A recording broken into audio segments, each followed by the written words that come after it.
आज की इस वीडियो में हम बात करने वाले हैं स्टार्ट करने वाले हैं topic for the bank promotions. सभी बैंक्स के लिए ये वीडियोस बहुत ज्यादा हेल्पफुल रहने वाली हैं।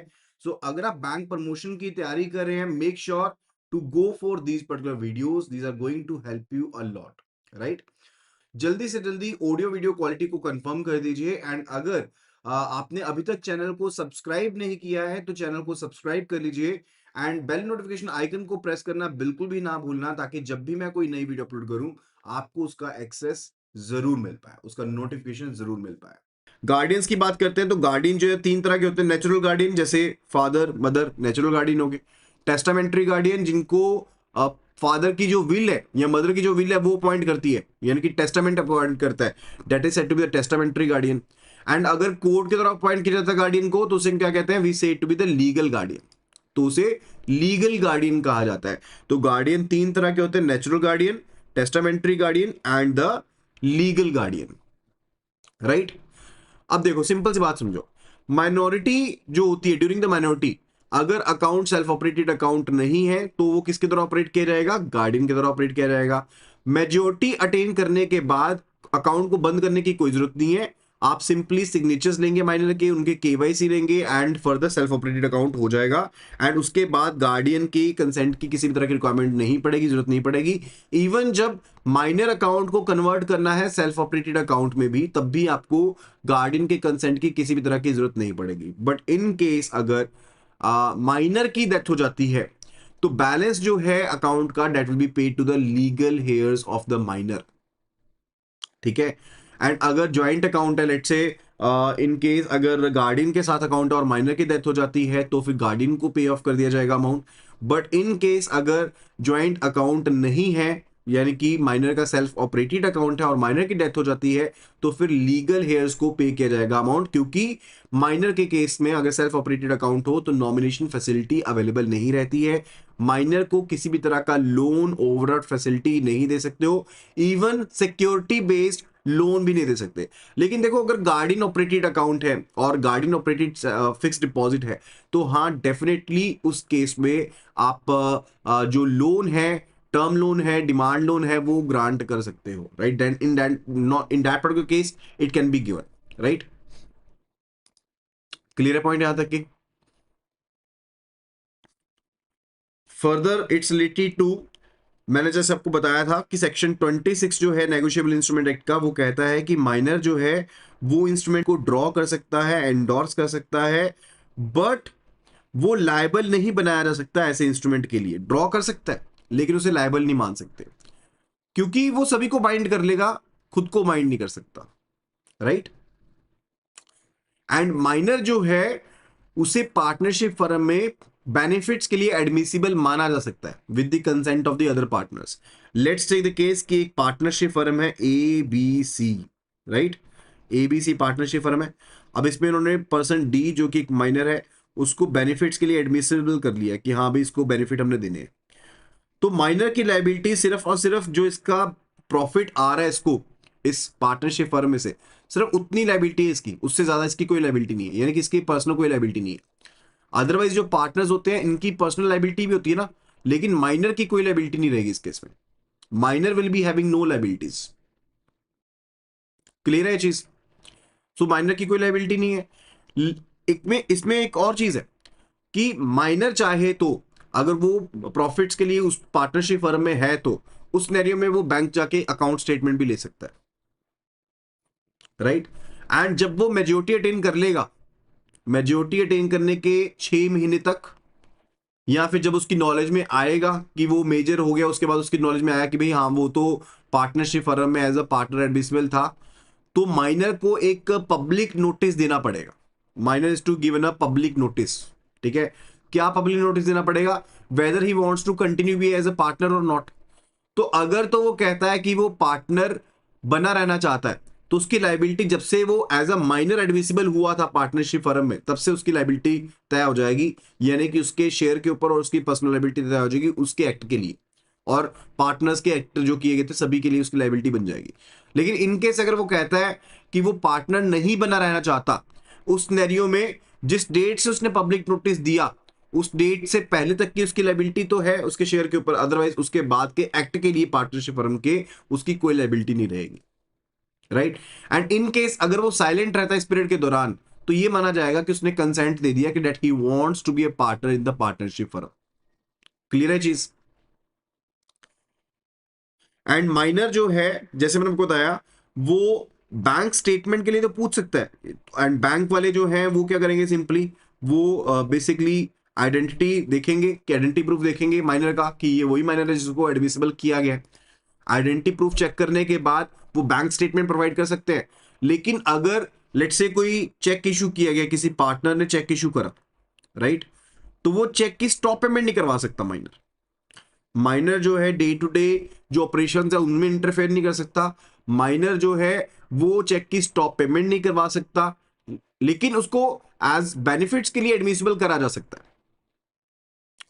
एंड माइनर को इवन एज एन एजेंट भी अपॉइंट किया जा सकता है, ठीक है, किसी पर्सन के बिहाफ पर एक्ट करने के लिए उसको एजेंट की तरह भी अपॉइंट किया जा सकता है। लेकिन प्रिंसिपल लीगली उसको रिस्पॉन्सिबल नहीं ठहरा सकता बाद में, कि लाइबिलिटी प्रिंसिपल की रहेगी, उसको रिस्पॉन्सिबल नहीं ठहरा सकता। अदरवाइज प्रिंसिपल पर्सन जो होता है वो एजेंट को बाद में रिकवरी मोड में रख सकता है। मान लो एजेंट से कोई गलती होती है, फर्स्ट लाइबिलिटी तो प्रिंसिपल की है, लेकिन बाद में वो एजेंट से रिकवरी ले सकता है। लेकिन इस सिनेरियो में ऐसा नहीं होगा। अगर उसने माइनर को अपॉइंट किया है तो माइनर के ऊपर तो कुछ नहीं कर सकता वो, तो उसकी अपनी लाइबिलिटी बन के रह जाएगी, वो किसी माइनर को सू नहीं कर पाएगा, right.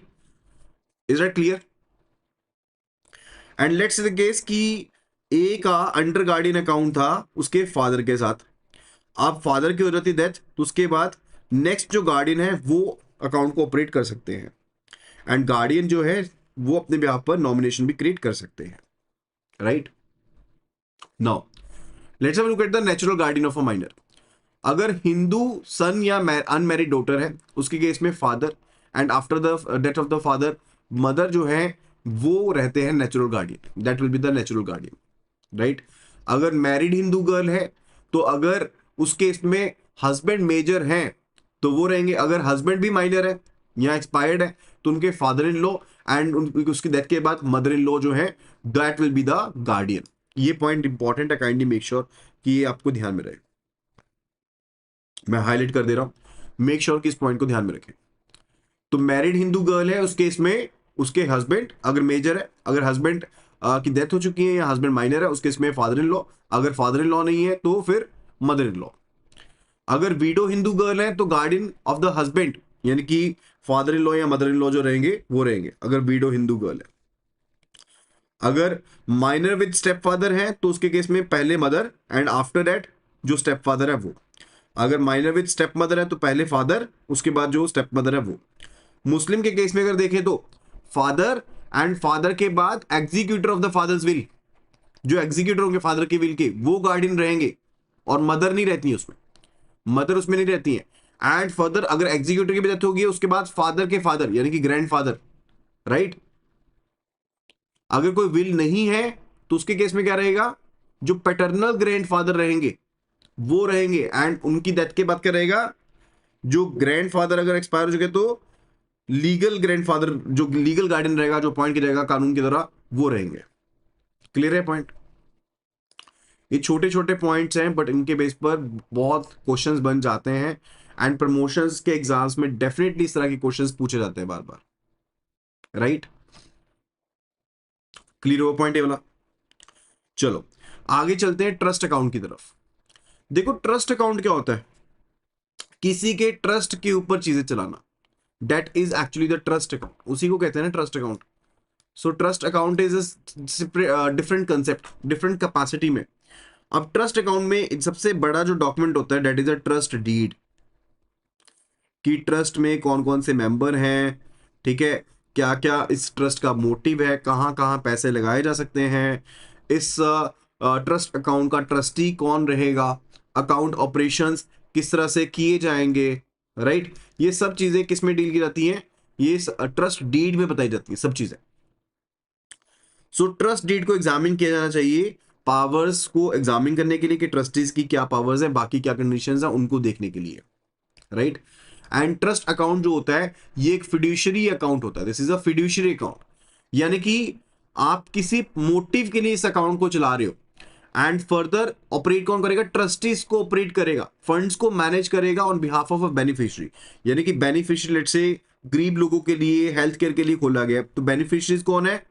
Beneficiaries are the poor people, या फिर जिनको मेडिकल नीड चाहिए उसके लिए है वो, right? Those are the beneficiaries and उनके लिए ट्रस्ट अकाउंट है। ऑपरेट कौन कर रहा है? पर्सन ए, जो कि ट्रस्टी है, किसके भी यहां पर ऑपरेट कर रहे हैं? ट्रस्ट डीड के पॉइंट से भी यहां पर उसे ऑपरेट कर रहे हैं, राइट? तो ट्रस्ट डीड या जो गवर्निंग इंस्ट्रूमेंट होगा उसके हिसाब से उसको ट्रीट किया जाएगा। ऑनरशिप किसके पास रहेगी? ऑनरशिप ट्रस्ट के पास रहेगी। ऑपरेशनल कंट्रोल किसके पास रहेगा? ऑपरेशनल कंट्रोल ट्रस्टी के पास रहेगा। बेनिफिशियल इंटरेस्ट किसके पास रहेगा? बेनिफिशियल इंटरेस्ट रहेगा विद द बेनिफिशियल इंटरेस्ट रहेगा बेनिफिशियरी के पास। तो पार्टीज कौन कौन सी होती हैं? एक होता है सेटलर। पार्टीज मैं आपको बता देता हूं, एक होता है सेटलर, यानी कि जो ऑथर ऑफ ट्रस्ट है, जो कि ट्रस्ट को क्रिएट करता है, ठीक है? So we can say it is a author of the trust, creator of the trust, right? And ये ही अपने एसेट्स को ट्रांसफर करता है टू द ट्रस्ट। एंड एक पार्टी होती है ट्रस्टी।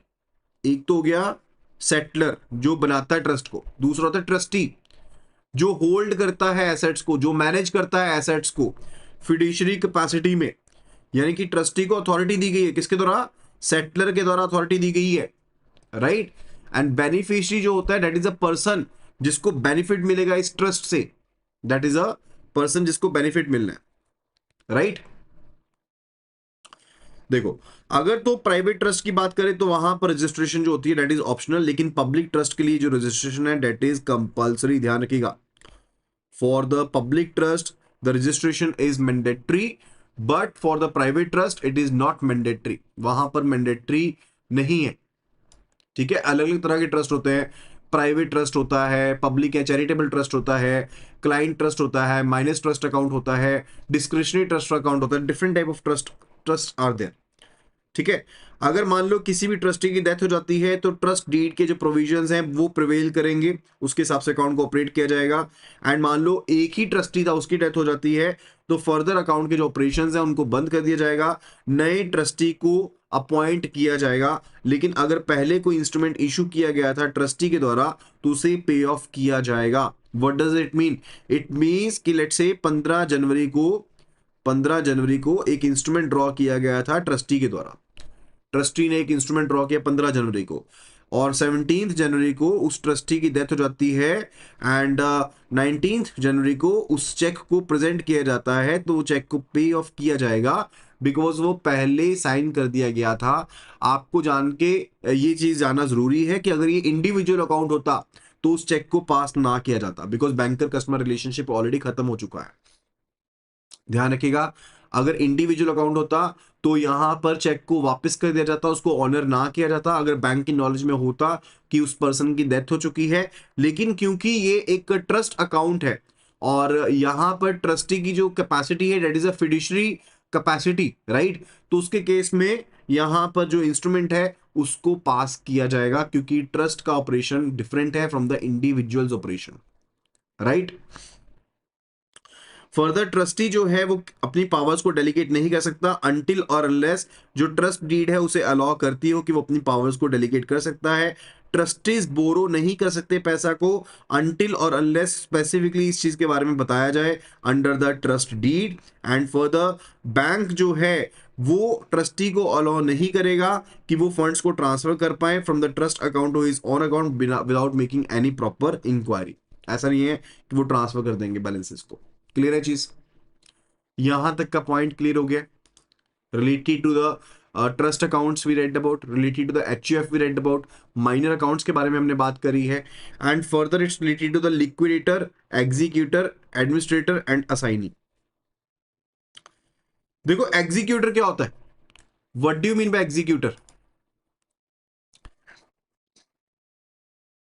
एग्जीक्यूटर वो होता है जिसके पर्सन के नाम में जो विल है डिजीज पर्सन की, जो डील करेगा उस एस्टेट के पर्सन के साथ, उस डिजीज पर्सन के एस्टेट के साथ उसकी डेथ के बाद, उसे कहते हैं एग्जीक्यूटर। लेट्स से केस कि ए पर्सन की डेथ हुई है और ए पर्सन की विल को एग्जीक्यूट करना है पर्सन बी ने, तो बी जो है वो अब इस एस्टेट को मैनेज करने वाला है, वो इसे एग्जीक्यूट करेगा। सो बी इज एग्जीक्यूटर, ठीक है। और मान लो पर्सन ए ने किसी पर्सन का नाम लिखा नहीं था एग्जीक्यूट करने के लिए, तो उसके केस में कोर्ट के पास जाएगा केस, और कोर्ट जो है वो अपॉइंट करेगा किसी पर्सन को कि भाई तुम अब इस एस्टेट को मैनेज करोगे, इसको एग्जीक्यूट करोगे, राइट। उसको ऑथराइज किया कि आप डील करोगे इसके एस्टेट के साथ। तो लेट्स से कोर्ट ने अपॉइंट किया L1 पर्सन को, तो L1 क्या कहलाएगा, L1 will be set to be administrator. अब इसे एडमिनिस्ट्रेटर कहा जाएगा, ठीक है। तो लेटर ऑफ प्रोबेट या लेटर ऑफ एडमिनिस्ट्रेशन जो होती है वो रिक्वायर्ड रहती है। एग्जीक्यूटर या एडमिनिस्ट्रेटर जो होता है वो अकाउंट को ऑपरेट कर सकता है, अगर कोई फर्दर कंडीशंस प्रेजेंट नहीं है, इंस्ट्रक्शंस प्रेजेंट नहीं है, तो एग्जीक्यूटर अकाउंट को ऑपरेट कर पाएगा। Then it's related to societies and clubs account. अगर मैं सोसाइटीज एंड क्लब्स की बात करूं तो कॉपी ऑफ रजिस्ट्रेशन जो है, रजिस्ट्रेशन सर्टिफिकेट वो ऑब्टेन करनी पड़ेगी। रूल्स रेगुलेशंस क्या है, बायलॉज क्या है, उनकी कॉपी चाहिए। रेजोल्यूशन मैनेजिंग कमेटी की क्या है, उनकी कॉपी चाहिए। एंड ऑपरेशंस जो हैं, ऑथराइज पर्सन की डेथ के बाद ऑपरेशंस जो हैं वो बंद कर दिए जाएंगे अगर उनकी डेथ हो जाती है ऑथराइज पर्सन की, एंड जब तक नया पर्सन नॉमिनेट नहीं किया जाता, right. That will be all about today video. आज की वीडियो में सिर्फ इतना ही। आई होप कि आपने सभी टॉपिक्स को अच्छे से समझा होगा। अगर किसी भी तरह का डाउट है तो you can be letting no in the comment section, and further do download the application from the link IIBF24/app। And अगर आप iOS यूजर हैं, it will be asking for the ORG code which is GEGKT। So just do download the application and start your preparations. Thank you so much and see you again in the next video.